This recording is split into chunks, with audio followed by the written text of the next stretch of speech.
is Vanessa Joy here, and I am with Leo of Nitro. We are in Brazil, and he is a photographer here. He does documentary photography in Brazil mostly, but you do travel sometimes, correct? So thank you so much for joining me. Thank you. Thank you for visiting our country and doing these interviews. Yes, we're having fun with it. So why don't we get a little bit about your business and your background? Did you always just want to focus on documentary photography?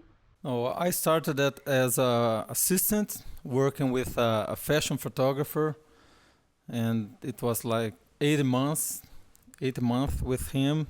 He suggested me to work with photojournalism, so I was going to get in touch with several areas of photography. When we started Nitro, like 12 years ago, we're still doing everything like studio, weddings, and still photos of products and a little photojournalism too.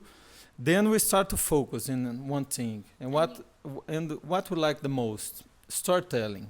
Yes. And then you can really focus on that and enhance that and make that, a master of that craft rather than just doing everything. So you work a whole lot. You work, 24 hours a day, but what do you like to do for fun? There's the photography I do for a living. I have my clients, they pay me, I go there, and I just love it. Mm-hmm. I love what I do.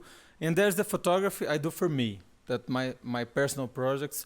I put a lot of energy on these projects. Do you find these personal projects give you creativity? Do they give you relaxation? How does it add to your life? They're the things I do because I want to do them.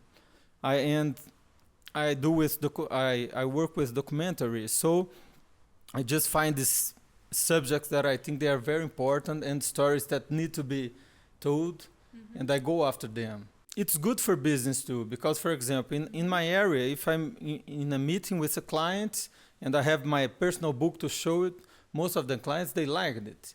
Because this is how do I say, it's like a portfolio. What it's doing is it's letting you sell yourself rather than your photography, because there's a billion photographers out there that he could go to and get a similar result, at least from his eyes.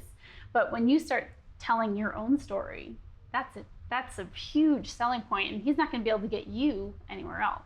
Yeah, and I think our main goal in Nitro is to make our personal projects to make money too. Right. Some of them we achieved that, but I think we put all this energy in these projects because they're beginning to define us.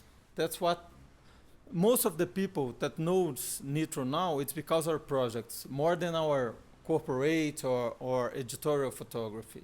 And I think this is good for us. I have this personal project. So when I'm, for example, in a vacation or with my family, I don't have the need to photograph everything. Because this is the time I want to rest. It's a problem. It is a problem. Raise your hand if you've been asked to photograph an event you thought you were invited to. Yeah. It's funny, when I asked you what you did for fun and then you came back at me with photography at first, in my mind I was thinking, oh my gosh, he never knows how to put down the camera, and you kind of live with it as an extension from your arm. But what you're telling me now is you still use photography to make money. It's still your passion, but you still know how to live your life too. Yeah, I just finished in this project. It's a prison just for pregnant women and women and with children with like less than a year. I spent like a year going there, like once a week or sometimes twice a week. Wow. And this is a personal project. I've just finished the design of the book. There's a friend of mine that made the design, and we are going for publish house to see if we can get it published. The photos are not in the internet yet because there's this sensitive thing about the children. Yeah. There's a law in Brazil that you can publish photos of children if they live in a risky situation. So these children, they live inside a prison. We are expecting the book to be ready, and then we're going to show the story to the world. Thank you so much for sharing your creativity, your passion, and all that you do. Okay, thank you. Perfect. I will see you guys next time here on Adorama TV.